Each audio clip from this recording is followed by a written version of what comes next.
Halo, selamat datang kembali. Pernah kepikiran nggak sih, gimana kalau ternyata punya lebih sedikit barang itu justru bikin kita lebih bahagia? Aneh kan? Hari ini kita bakal coba bedah bareng-bareng soal paradoks cangkir kosong dan gimana caranya dengan mengosongkan hidup kita malah membuka ruang buat potensi yang nggak terbatas. Oke, jadi ini dia perjalanan kita hari ini. Kita mulai dari akarnya dulu, yaitu paradoks kepemilikan. Terus kita bakal cari solusinya lewat pola pikir minimalis, baik untuk barang-barang di sekitar kita maupun untuk isi kepala kita. Dan puncaknya, kita bakal buka satu konsep keren soal kekuatan pikiran kosong. Yuk kita mulai. Coba deh pikirin, kita tuh kayaknya setiap hari dibombardir pesan yang sama. Beli ini, punya itu, nanti kamu bahagia. Tapi beneran gitu? Seringnya makin banyak barang yang kita punya, kita malah makin pusing, makin kewalahan, bukan makin lega. Nah inilah paradoksnya. Lihat deh kontrasnya. Di satu sisi, janjinya manis banget. Punya banyak barang bikin kita lebih bebas, lebih sukses. Tapi kenyataannya, setiap barang baru itu artinya ada tanggung jawab baru. Mesti dirawat, disimpan, dipikirin. Bukannya bebas, kita malah jadi kayak terikat sama barang-barang kita sendiri. Oke, sekarang kita masuk ke solusinya. Minimalisme ini sering banget disalahpahami. Banyak yang mikir minimalisme itu artinya hidup di ruangan kosong melompong. Padahal bukan itu intinya. Ini soal sesuatu yang jauh lebih dalam dan jujur aja lebih membebaskan. Nah, ini dia inti dari minimalisme. Hidup kita tuh kayak cangkir. Cangkir paling berguna itu pas dia kosong kan?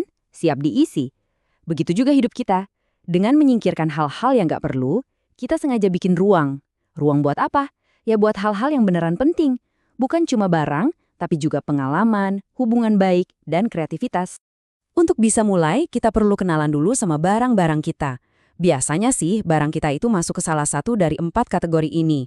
Fungsional, yang kita pakai. Dekoratif, yang kita anggap indah. Emosional, yang punya kenangan. Nah, yang terakhir ini nih, yang paling tricky.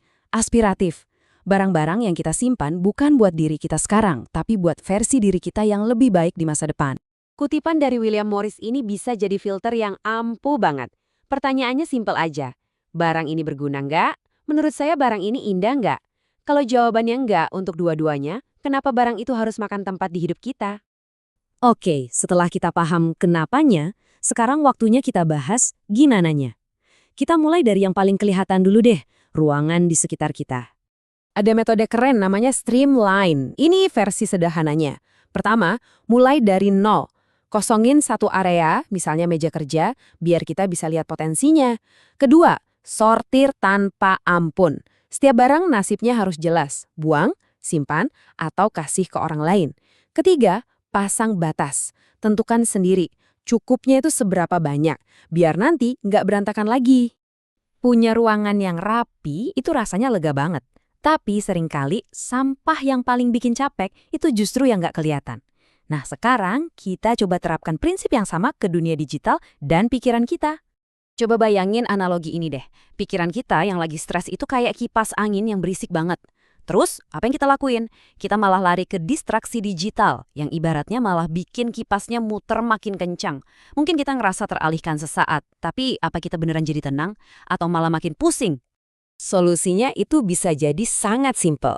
Namanya jeda sakral. Ini adalah momen jeda sepersekian detik sebelum tangan kita otomatis buka HP. Di jeda singkat itu, kita tanya ke diri sendiri, tunggu, aku sebenarnya butuh apa? Buka sosmed sekarang bakal ngebantu atau cuma bikin kipas di kepala muter lebih kencang?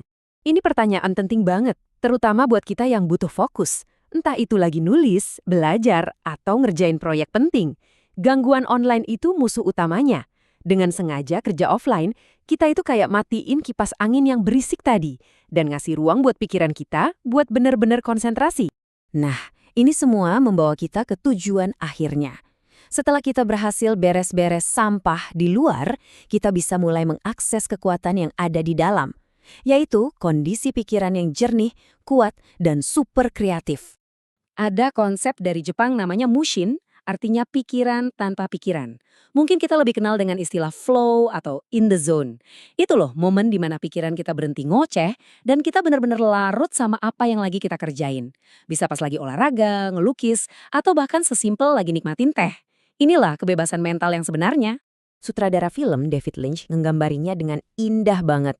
Katanya, Dengan mengalihkan fokus kita ke dalam, jauh dari semua kebisingan di luar, kita secara alami bakal nemuin sumber kebahagiaan dan kreativitas yang lebih dalam.